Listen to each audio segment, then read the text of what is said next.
Nice. Namaste.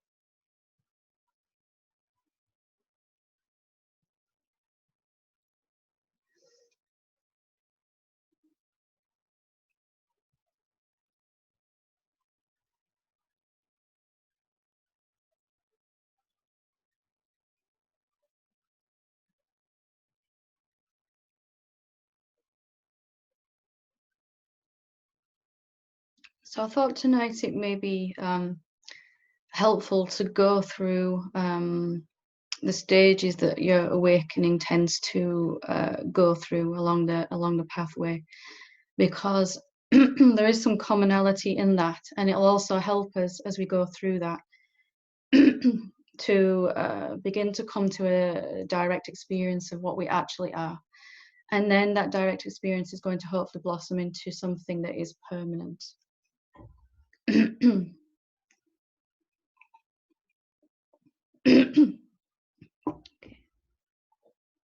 So first we start off, all of us, we come to this life with an idea that, you know, who I am is just my mind and body. I'm just this person, or I am that which inhabits the body. And we have this sense of being a limited, finite being. And eventually that idea just becomes too small. It becomes too limiting. And the self that you really are is unlimited and infinite. So it's been trying out what it's like to be a limited, separate being for a while, to experience all kinds of things that you can only really experience as a separate being. You know, things that perhaps you wouldn't want to choose to experience from our human perspective, but this is the only way that the infinite self is going to get to experience what it's like to be limited, to actually be perceiving from somewhere in particular in time and space. So it somehow believes it is only a human being, and then thinks it's moving around in the world for quite some time. Many lifetimes may go past with that, and it begins to eventually suffer enough that it wants to come out of that idea. So it will get to experience not getting what it wants. It will get to experience death, life, and birth over and over again, and maybe a sense of lack, not enoughness in whichever way it shows up. And eventually this prompts this urge to find out what it is that we really are. Questions may begin to arise inside our being, such as, you know, is this all there is? Or, you know, for me it was a sense that there has to be more than I was currently experiencing about my life. So that drive is going to push us to try to find out. And usually this is the point where we're reading lots of books, and we may begin to understand that there is something greater than our egoic sense of being a separate someone. That isn't our original self, that is something that has been added on to, a necessary thing to experience what it's like to be someone, and to begin to experience the illusion of otherness and other beings, and to move around in a world, to feel strongly that we're separate. We're individual, but we're not separate. You know, each human being and each form in particular is a unique expression of the self, the one being. And so when this drive has gone deep enough to find out what we are, then first we're going to look to try to get the answer. That answer is going to come in the form of mental knowledge. You know, so we're going to read, we're going to study, we're perhaps going to listen to lots of teachings, and we might begin to develop a real clear understanding of what we actually are. And this is just a kind of knowledge that we're accumulating. And it begins to replace the knowledge that we are this separate being. And for a while, like most of us, I should imagine that was enough for me to read more and understand and learn and try to intellectualize about the self.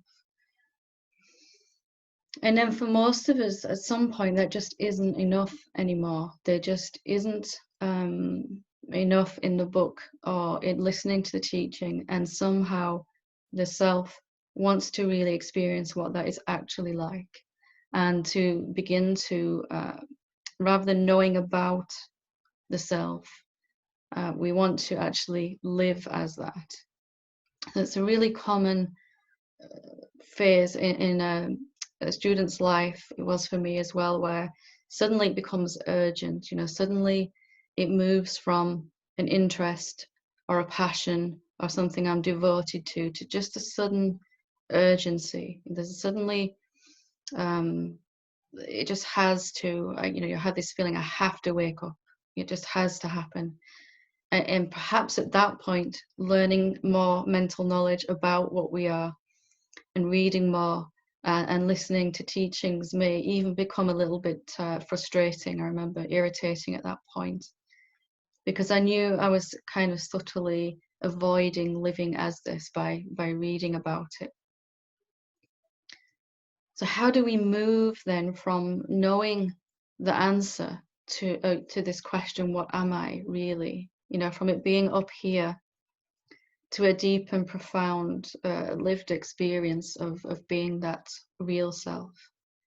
How do we make that jump? Because nothing else in our life has taught us how to, that there is actually even anything deeper than knowing about. If you want to study anything in the rest of your entire life, knowing about it, learning from books, learning from other beings that have done what you want to do is enough.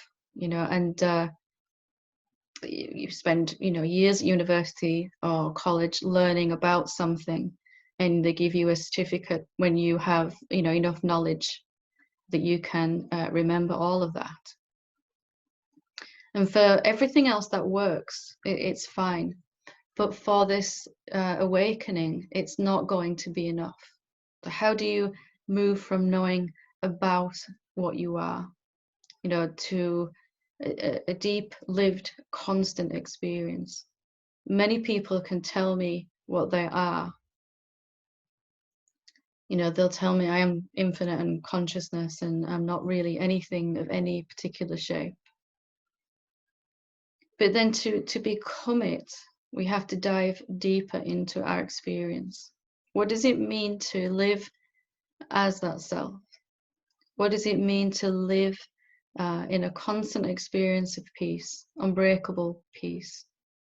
And how do we achieve that? It's really, firstly, to see that that's what we actually are. Right now, as you're listening to this, you can just discard for the moment any thoughts about yourself. And if that doesn't feel natural, you can just ask, what else is there about you? Either way in is good. So you can either just empty out your consciousness, if you can do that for a second, just drop everything, every thought completely, and begin to find out what's left when we're not chock full of thoughts. Or the other way in, which is exactly the same, is to say, well, what else is there to me other than this mind and body? And to allow everything that wants to answer that question. It's going to bring you to a deep experience of your real being. And you begin to become aware that there is just this thing in the background at first of your experience that is really not moving and not changing. It may present itself as silence, a deeply peaceful feeling, a spacious beingness, a sense of presence. All of these are just the same way of different ways of describing the same thing. And so as we begin to notice that more often, the urge is going to naturally arise because it feels so good to feel that. And it has a profound effect on your mind and body. It's not a feeling at all. It's not anything you can grasp, and yet the effect it has upon your body and mind is just to slow everything down. And begins to be a sense of real contentment that develops into a deeper peace. Naturally, that is going to fuel this urgency. At some point, even to experience this, for it to come and go seemingly in our experience, and our normal level of consciousness to reassert itself afterwards, is going to become not enough. You know, at some point that urge is going to arise in us that we need to begin to live this constantly. So how to do that? And that's really what I wanted to focus on this evening. So every time we entertain an idea about ourselves that is more in line with our old way of thinking about ourselves, that I'm a separate being, that I'm moving about my life and I'm getting older, and I like this and I don't like that, and I want to go here, I haven't been there, and this is my job, and you know, I have so many kids, and I'm a mother and a sister, and all of those things. And then added on to that is really everything we think about our pathway. You know, we're sure at this point usually that we're getting closer to the self, that we're almost awake or something like that. And all of this knowledge is going to have to be let go of. What can you say about that real self that still applies? What can you know about yourself now as the self, as that silence, as that awareness? What belief does it have? You know, what problem does it have? What journey is it on? What does it need and what does it want? So really this challenge then is to stop living as what we are not. Perhaps becomes more important than, you know, after we've had a seeing of what we are, and it begins to visit us more and more. And it's really always there. It's just simply that we are coming to recognize that it's ever present. And then it's to stop disturbing ourselves with those thoughts about being a separate being. And how do we achieve that? You know, because these things seem to run on autopilot, or at least they did for me. And it was very frustrating that they didn't just instantaneously stop the moment that I recognized myself. You know, that's clearly what I am, is nothing tangible at all and ever present everywhere. And then suddenly to be catapulted back into this feeling of being a very small, limited being that really definitely does need things and definitely wants things. You know, I want to get back to that experience of the self I just had. This is a necessary stage, but it can be quite painful, because really we have to develop this intense burning urge to really go beyond all thoughts, all limitation. While we're still entertaining these thoughts, we'll experience those thoughts rather than experiencing reality. So it's just to sift through what thoughts you are still giving some attention to and looking at why. Why does that thought have some significance for me still? And every thought that comes up is really talking about your mind and your body. Nothing at all really can be said about the real you, and nothing needs to be said about the real you. So knowing what you are, it should be easier to pull away from what you're not. Anything within you that arises that says I want or I need has to be compared against what you've experienced to be your real being. Whether it presents itself as, you know, this clarity of absolute awareness, or a deep and powerful stillness, or just this sense of being that just isn't doing anything at all. And then the very next moment arises a sense that I need to do something, or there's something that I need to get or have that's going to make my life better.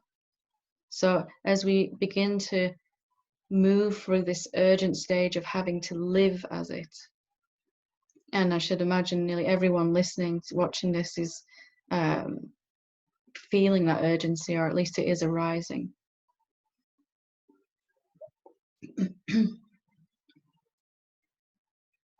You can begin to look, you'll see that everything that you're still identifying with is really to do with the mind and body. You know, what do you need to do as the awareness itself? And have you ever been doing anything as the awareness itself? Were you ever this limited and separate being that was running your life and running your awakening? And what happens if you step back from all of those beliefs? Are you going to experience your entire life falling apart? Or maybe actually it's going to fall together in a beautiful way that has been trying to emerge through the spontaneous manifestation of what you really are. And so as you begin to examine these ideas, does this still apply to me now? What can I say about myself as this pure being? Is it growing old? Is it going to die? Can it suffer? Does it have any patterns it needs to get rid of? Does it have karma? Is it affected by illness? Is it trying to even recognize itself? Is it trying to wake up? What really is it trying to achieve? Does it have an agenda with life? Does it have an ego that it's at war with? You know, does it have something it's trying to push away and saying, no, thank you? Or instead, when you recognize that, is there just that pure being?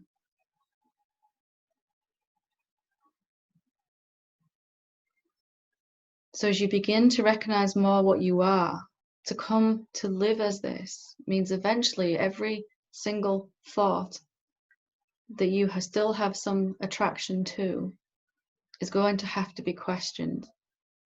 So that's not hard work. That's not going to be a long and tedious process.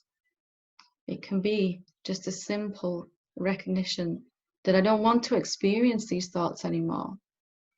I'd like to experience reality, actually, what actually that is. And recognizing that life is just unfolding, that our body and our mind are just moving about inside you. You know, your body and mind are just moving around inside you, doing whatever they need to do, and not actually needing any management from us, any agenda from us. So as you're turning away from more and more of these thoughts, you begin to realize at some point that none of them are true. None of them apply to you. None of these thoughts apply to what you actually are, and they all apply to what you thought you were. So every single thought that we could ever have, ever, is really talking about your someoneness, your sense of being a separate being.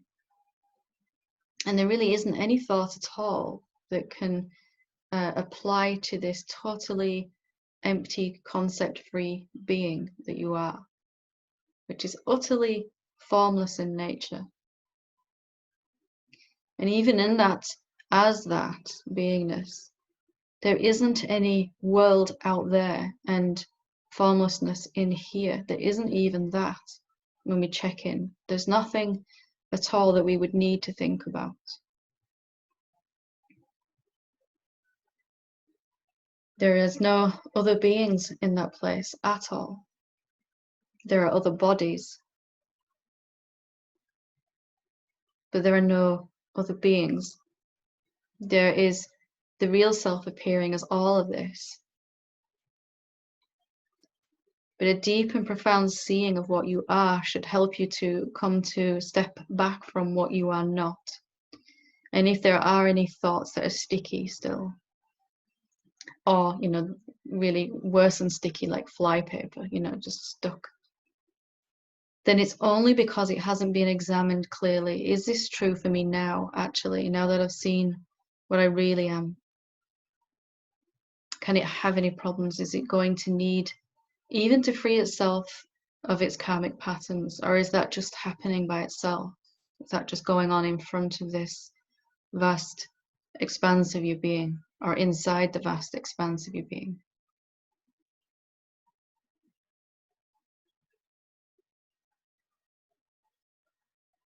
And so, as always, with everything that's powerful, it's the simplest thing that is the most effective. Just to keep seeing what you actually are and being what you actually are. And it'll become easier and easier and easier to step away from what you're not. To begin to recognize that this isn't anything to do with me, actually. There isn't anything that mine could say that is affecting me, and this is eventually why that lived experience comes to be. There's nothing interesting at all that mind could say to you. What could your mind say about your real self that has any validity at all? What can your mind say about your real self, which is intangible and formless, infinite, indestructible and timeless, already beyond all karma? Karma only applies to the separate being that you thought you were. Attachments only apply to that separate being that you thought you were.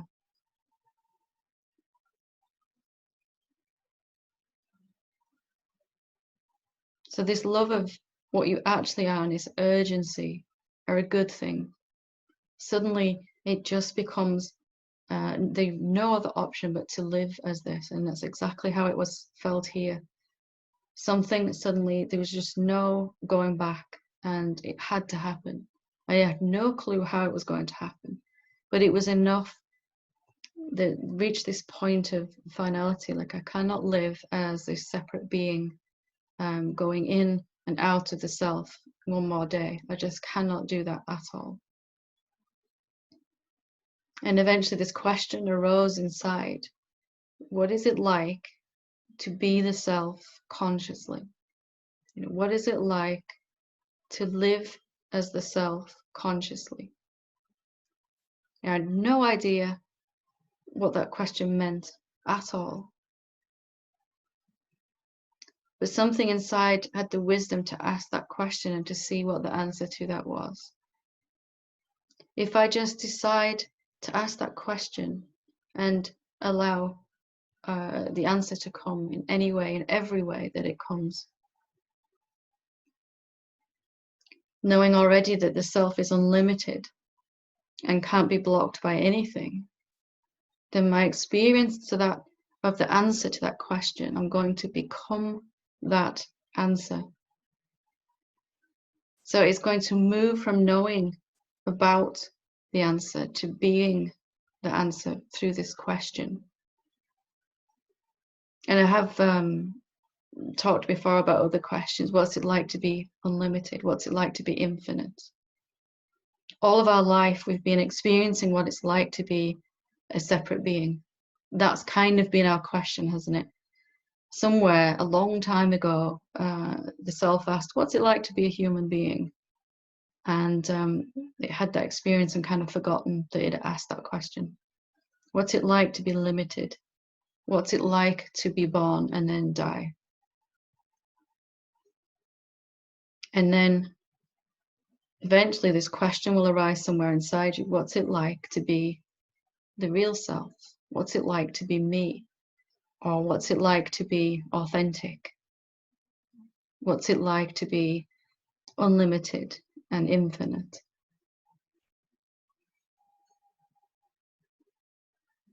And that kind of question will suddenly become very appealing when you're ready, if that urgency is there. When you've had enough of slowly waking up, slowly coming back to reality, being a someone who's, almost there, almost arriving at awareness, or even as someone that's living as the awareness more and more. When you're ready to drop even those ideas, and such a direct question will take root in your heart. And maybe that's tonight, maybe that's now. If this question has grabbed you, what's it like to be the self? What's it like to be free? What's it like to be liberated?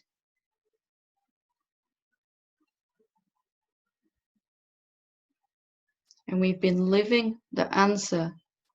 We've been living as the answer to the question, what's it like to be a limited, separate being? And if you want, it's not arrogant to just simply change your question. What's it like to be me? You know, I don't mean me here. I mean the real me that you actually are. What's it like to be without any problems? What's it like to be infinite? All these questions are really pointing at the very direct experience of what you actually are. And any time you begin to suffer, it's simply because this question has been forgotten and can just simply be picked back up again. Anytime we begin to suffer, it's because we believe we need something or we want something, which is not true for that unlimited being, which is everything. Everything that you're going to experience for the rest of your existence, and everything that everyone is experiencing, is you already. You're everywhere all the time. Wouldn't it be wonderful just to step into that? And could it be that easy?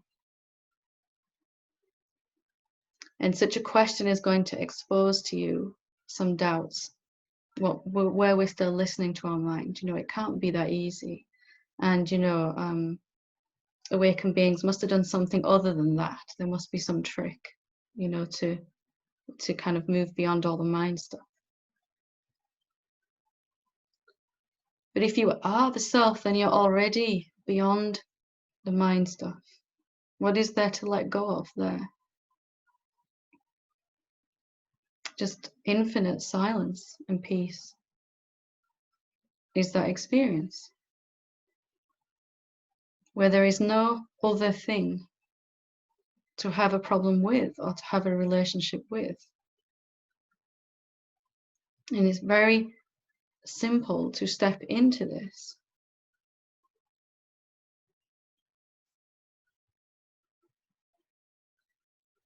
And I hope you're having a sense of that now. You can ask this question inside your heart right now. What's it like to be the self right now? Now, mind is probably shouting, well, it's not that easy. You know, all these thoughts I have to overcome. All these patterns come up. And you know, I can live that for a certain amount of time and then it goes away again, or it seems to go away again. Don't believe that so quickly. Is that true for you? You know?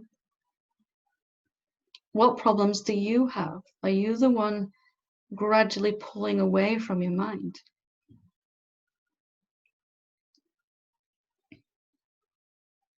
Or are you the one that's already free? So free, in fact, that you've been imagining and dreaming for a while that you are something completely different than what you actually are. Could it be that we're either awake or asleep and dreaming? And that when you wake up with such a question, you're awake in that moment. Where you orient your life from and your awakening from is going to determine your experience of your awakening. Wouldn't it be much more fun to orient it from a place of already being free and seeing if that's true? Living the question, what's it like to be infinite and free? Rather than living this, what's it like to be someone slowly, gradually coming back home? You know, someone finding their way back. Because if you're anything like I am and was, I want the quick way. I want the now way. I don't want to wait for freedom. It's not going to happen in the future anyway. At some point, you're going to come back to this type of question, whether it's tonight or whether it's a week or a month or a year or 10 years from now, you're going to come back to that kind of question.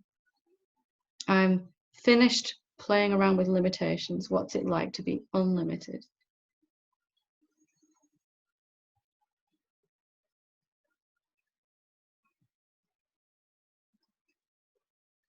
So if that's your moment now, if this is your moment, then try that kind of question on and see what happens. Every single thing in my life changed when I started to live as I stopped waiting for something to happen in my experience to prove that I was awake. And I started living as the awakeness. And then everything changed in my experience. In some areas of my life, I had to keep reminding myself I was already awake. But it was from the place of being free. It was a joy to remember, to realize this isn't my issue at all. And it's highly recommended, highly recommended. So if your mind is telling you it's just not that simple, you know, she obviously doesn't know what's going on in my life or my karma or my ego, you know, it really is. It can be if you will give it a chance, if you'll give it yourself a chance to experience what it's like to be authentically yourself already, and to stop being what you're not, which is the one with problems, the one with further to go, you know, the one that we know so well.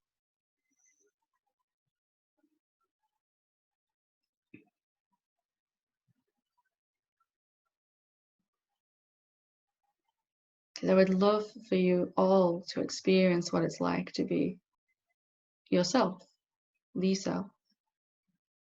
You already are it anyway, always have been. Any dream is simply that, a dream. So you may as well experience it consciously. You may as well have the perks and the benefits that come with experiencing yourself consciously.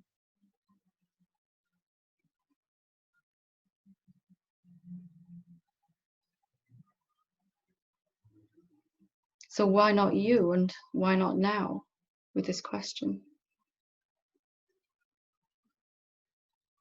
What else has to change in your egoic sense of self before you're ready for such a question? And will your ego ever be ready for such a question? Or will it always seem just a little bit too direct or too easy or too arrogant to ask such a question for your ego? And do you need to let that stop you anymore?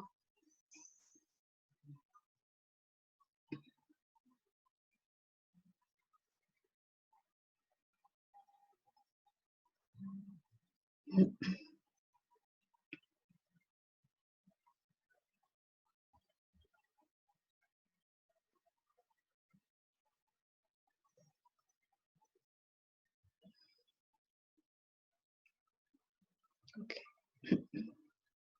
I will open it up for questions if anyone has a question. Just to remind you, if you move your mouse around at the bottom of the screen under the participants section and scroll down to the bottom of there, there's a little option to raise your hand, and it will show me on my panel that you want to ask a question. So just to remind you, I can't see all of you, so there's no point raising your physical hand. So just down to participants, and at the bottom of that, raise hand, and then we will, if you want to share or ask a question or share your experience of your own awakening.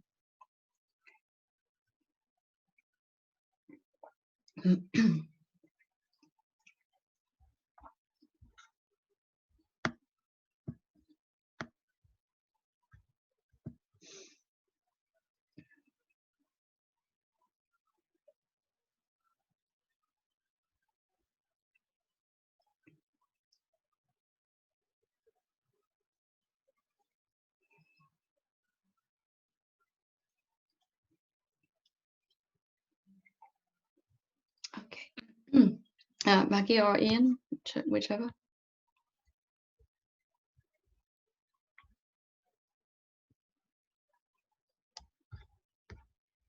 Hi. I was listening to you talking then about what wanting. I was listening about ego still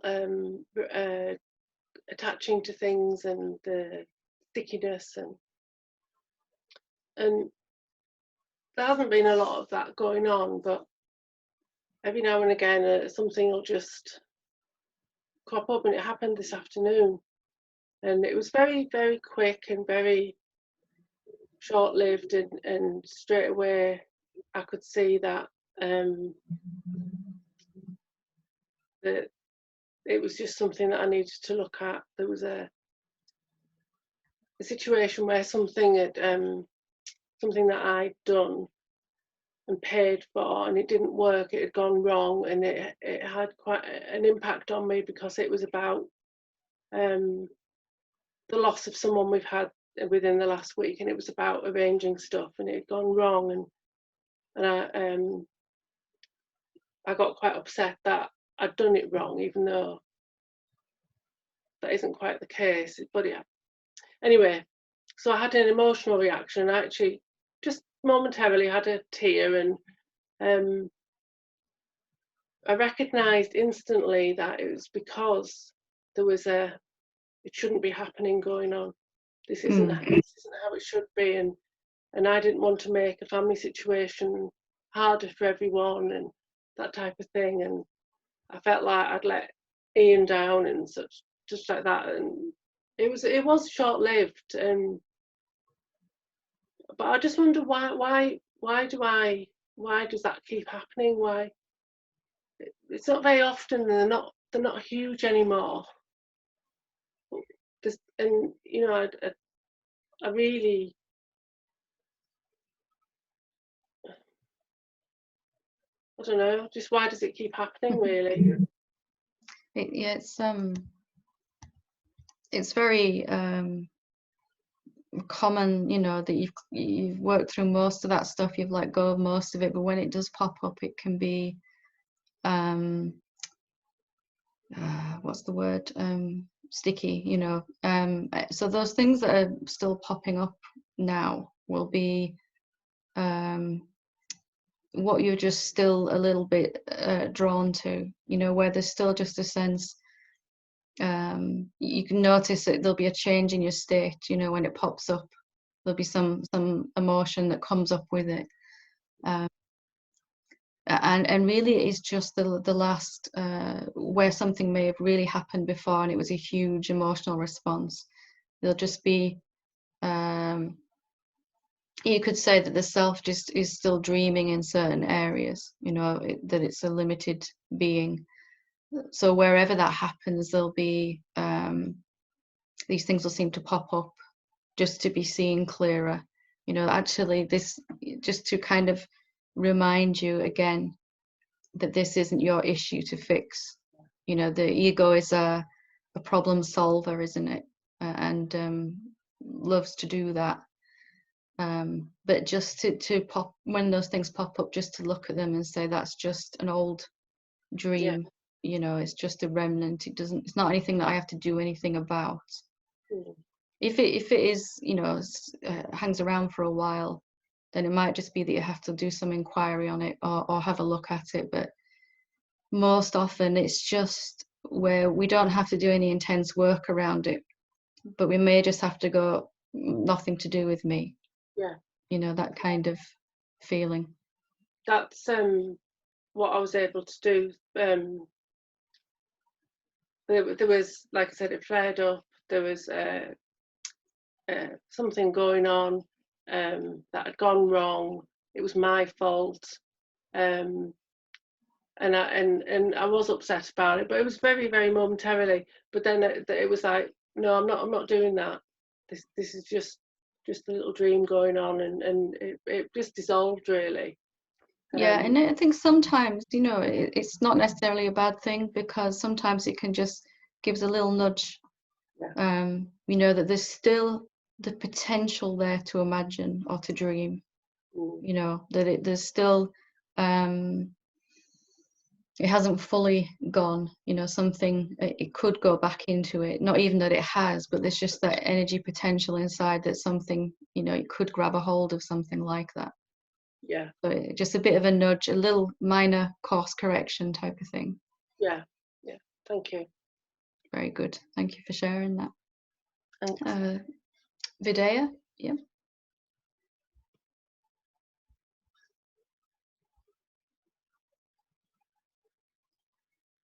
Is that up? Hello. Hi. So following on from the emails and what you're saying tonight, So it'll be so much simpler to just cut at the root immediately and directly experience what's right in front of me. So I'm living that experience. I don't think I slept last night because the body was going through so much, and there were, again, so many questions. You know, everything that you've said to ask, and it cannot be true at every belief, every stage. And I really don't know. There was an expansion and a lightness, a watching of everything in front of me. So, yeah, not to continue the story, but just to really live that experience when it comes in front of me, and to feel that, and but really stay as that Newman, and yeah, really. You know me, I'm always looking for the fastest way out of trouble, the most direct way. And some of the beliefs, we have to look at them individually if they're really sticky, like a sense of being unworthy or something like that. But there will come a point where you can just ask a simple question like that, and it pulls you out of all of it, doesn't it? So when there's the conversation going, or it's a reflection of my own self, is it good then to ask that question? Yeah, you can. If something's happening that's reminding you of how you used to think, something happens, and then there's thoughts and emotions in here. It'll remind you of how you used to think about yourself, and if then you can just ask that question: what's it like to be unlimited or infinite, or what's it like to be the self? It can just pull you right out of that, because self is timeless. And if we're not living as the self, we've automatically slipped back into being a being that functions in time and gradual progress and getting there-ness, that kind of, an ego will work with that if you give it something to chew on. I'm almost beyond all of my beliefs now, I'm getting there, that type of thing. So it's just to be so vigilant that there's no room for that play. That if you're ready for that vigilance, then it's great. Every now and again, something might pop up that you need to go and look at a little bit deeper. That's something within me obviously still feels that's true, and I feel some emotion around it. Sort of most of me isn't believing that anymore, but I can feel some part of me is. Let me just question that a little bit more. But the beauty of asking such a direct question is you'll begin to feel so peaceful all the time from such a question, that when something does pop up, you'll be immediately aware of it. You'll sort of notice, wow, I suddenly feel quite different. But you won't be able to dream for hours and hours or days. It'll just be in contrast with that peace that you've been feeling more and more. You'll recognize, oh, I'm believing something again. And even that is a sign that you're not really buying it. Before we might have been lost in something for days and then come back. But within 5 minutes you can recognize, don't feel quite so good anymore. Something's been picked up. Before you go spiraling off into it and then it seems like such a chore to come back then. Is there one of those questions that really pulls at your heart that I was talking about? Is there something that you feel? Yeah, it's just just the reflection of what's coming back at me. the anger or not good enough in another. And that no, the existence. So it was really questioned, how could how could I not exist? How could I not exist? Everything exists within me. So it was a real, and that was just one of them. There was so many that were popping up that I really asked the question to stay open, but then really said that's not true. It's not possible. And then just allowed whatever was happening in the body. So, but when it's a living experience with that other, then just stay as a Nirmanan. I think the difference will be is this time understanding, because it come really clear at the end, is not to not want it, not to want it to be any different, not to prefer it to be different, but to see it as myself and welcome that, just love it. So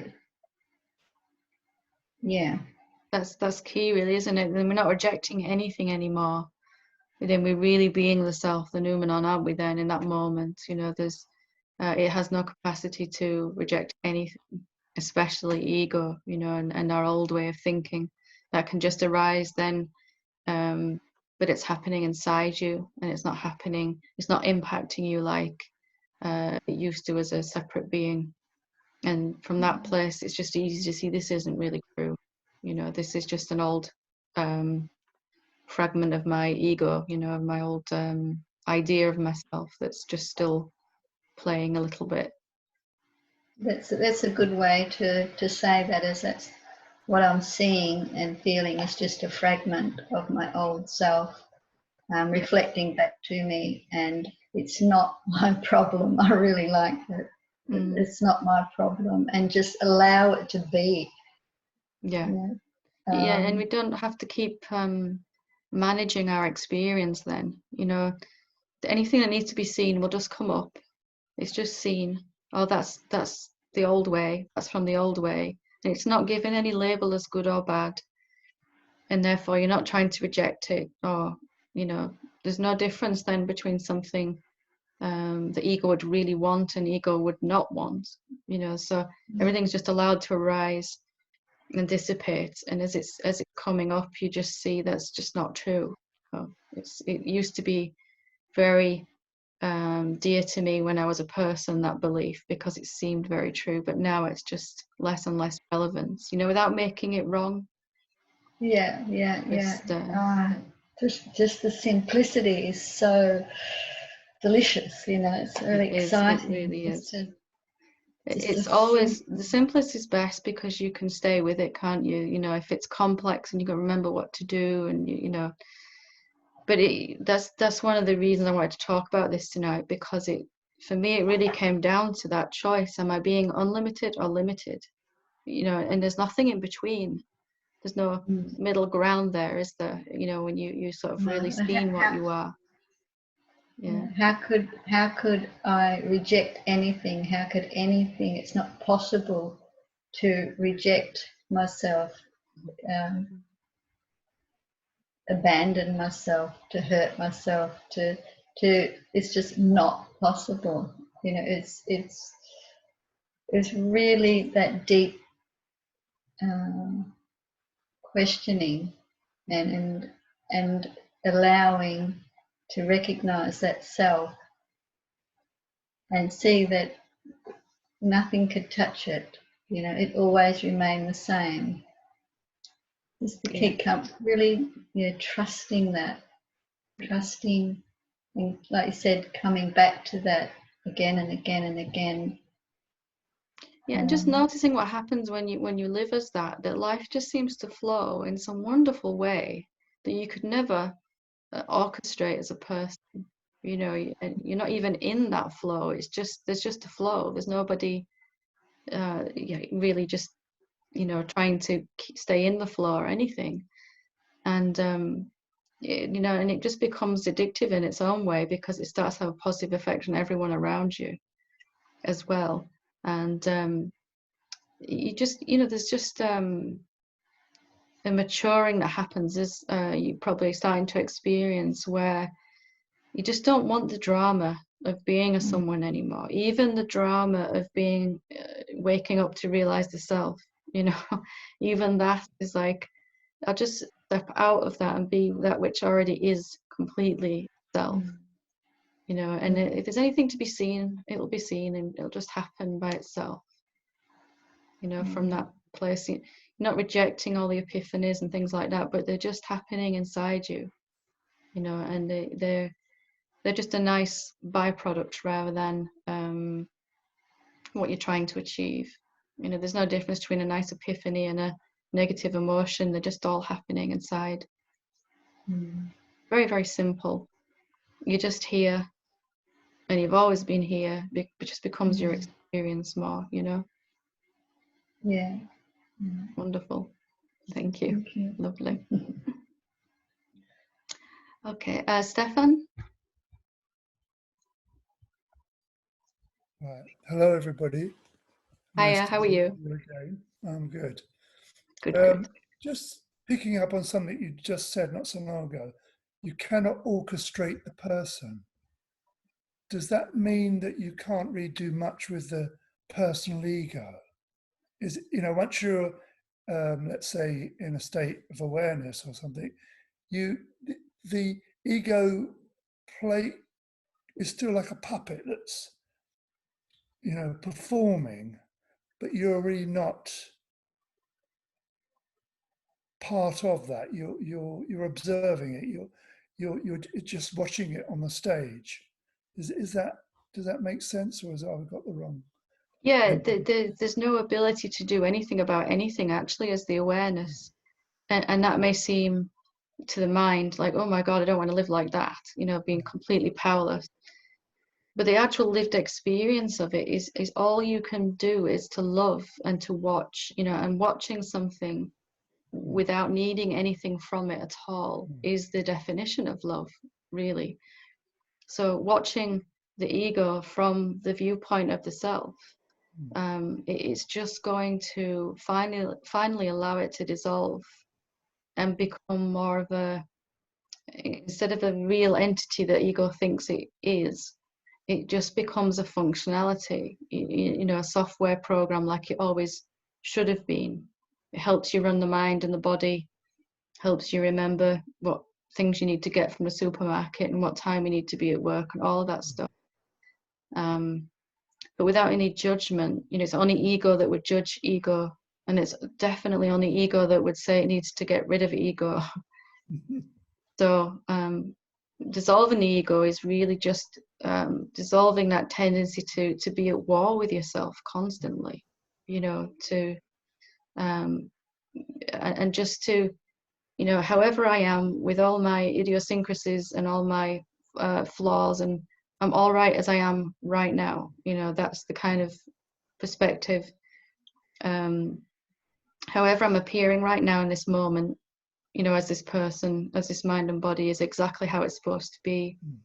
And then as I continue to allow that egoic sense of self, it will just blossom into something much more beautiful, you know, without the shoulds and shouldn'ts driving the growth of it. You know, it's just going to, it's like you step back and just watch and then see what wants to happen anyway, in the spontaneity of the self. Can you get a sense of it? Yeah. Okay. Yeah. Thanks very much. Yeah. Very good. Very good. Okay. Lovely. Thank you. Gaina?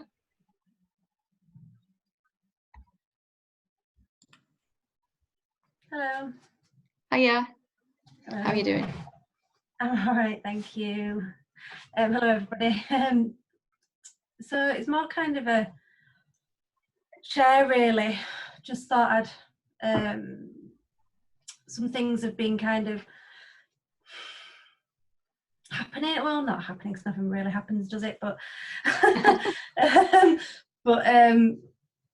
I've just been feeling more and more within my true self that I can never lose it. Yeah. So knowing that it doesn't matter where attention goes, because that's self too. And things have still been cropping up, like I'll still get some, you know, feelings of frustration or some more beliefs. But I've found over the past few days, as I've kind of been realising I can't lose it more and more, that really, I think in the past when I've looked at certain beliefs, I've kind of been in a little bit of a denial about some of it. Like, well, I kind of not fully accepting, like accepting, but not, I feel like I've kind of more fully open, I don't know, like like I've more fully realised them from this place, like realised them differently. Like there's been a kind of different realisation from a place where I'm at now compared to where I was when I first looked at things like this. Like, and I can see them differently. And maybe because I don't know, maybe before I was a little bit more frightened of them and the way they were playing out and what they meant. And from this place, it's you kind of you get a different perspective on that. So yeah, I just wanted to say thank you, really, because that's kind of, even though things have come up and some still got things to look at, but I kind of realise more what you say about, you know, you kind of, when things do come up, I can kind of stop and think, oh, you know, why is this coming up? Like a little bit, like that seems a little bit more kind of cemented within me now, like to do that. And question. So just thought I'd share that, really, and just say it's the same question, isn't it? You know, mind will say, why is this happening again? Why is this coming up again? But the self will kind of say, why is this happening again? You know, and from a curiosity and you know, this, as the self, you don't need any of these egoic patterns to go, because it's not going to enhance your experience at all if they're gone, you know. And it's just a very different way of interacting with life, isn't it? And the ego just is something that's happening inside, and it doesn't have any more relevance than that, does it? You know, you wouldn't be going around obsessing over your the performance of, you know, like on this laptop is Windows 10, you know, and I'm not going to be obsessing with that. It's just software to run it, isn't it? The ego just becomes like that when it's viewed from the self. Anything that comes up, you know, you do a virus scan and you defrag it if you need to, you know, and you sort it.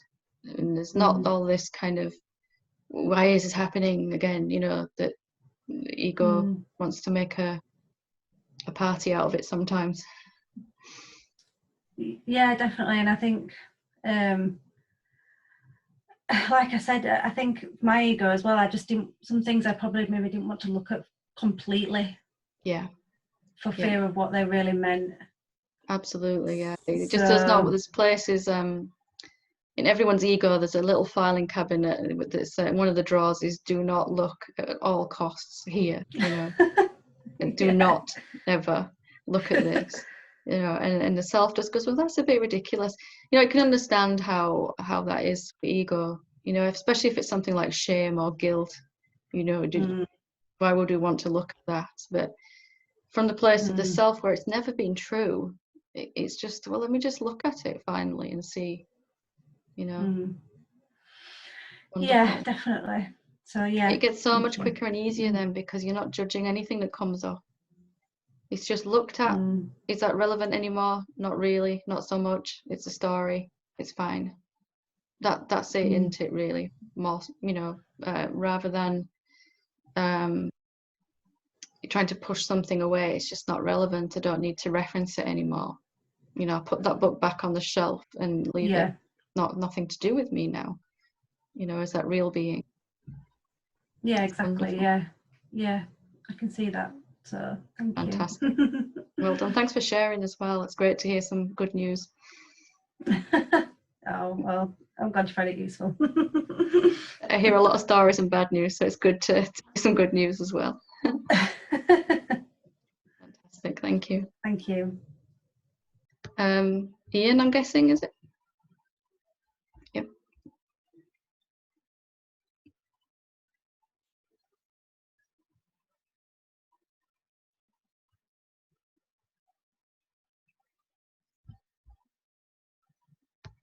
Do you want me to unmute? No, I've not. Oh, you've done it, yeah. Good, Yeah. good. I'm having a bit of trouble with the moose. Hello. When you were, I just want a quick question, really. When you were going through a list of questions to ask, the ones that were quite kind of direct and very like. They don't get any more direct than those ones, do they? Yeah. Yeah. There was kind of none of them kind of really pulled me. So while I was listening to it, I just asked myself, what do I really want? And what came back was, I just want to be at peace all the time. Yeah. So I was kind of wondering if that would work as a question. Well, I would probably turn it round into, if I were you, I'd turn it into, is it true that I'm not already at peace all the time? You know, because that question, that desire rather, is coming from the assumption that you're not always peaceful already. That may be our experience, but that's the effect, and the cause is this desire to be peaceful all the time.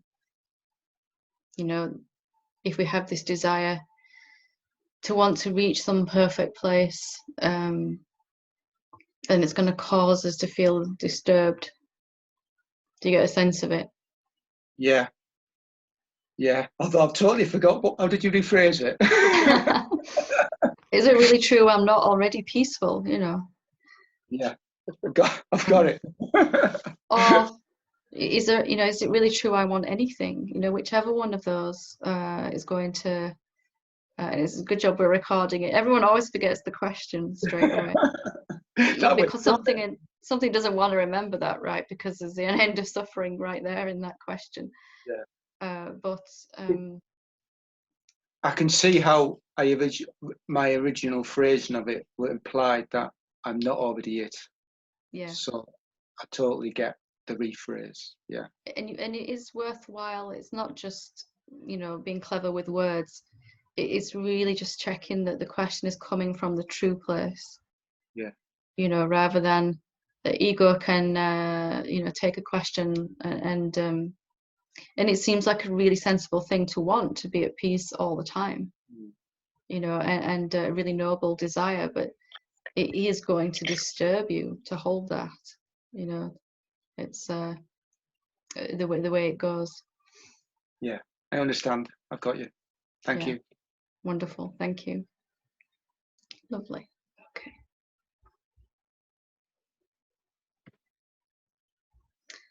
So we shall leave it there for tonight. So thank you very much for everyone for participating. Namaste.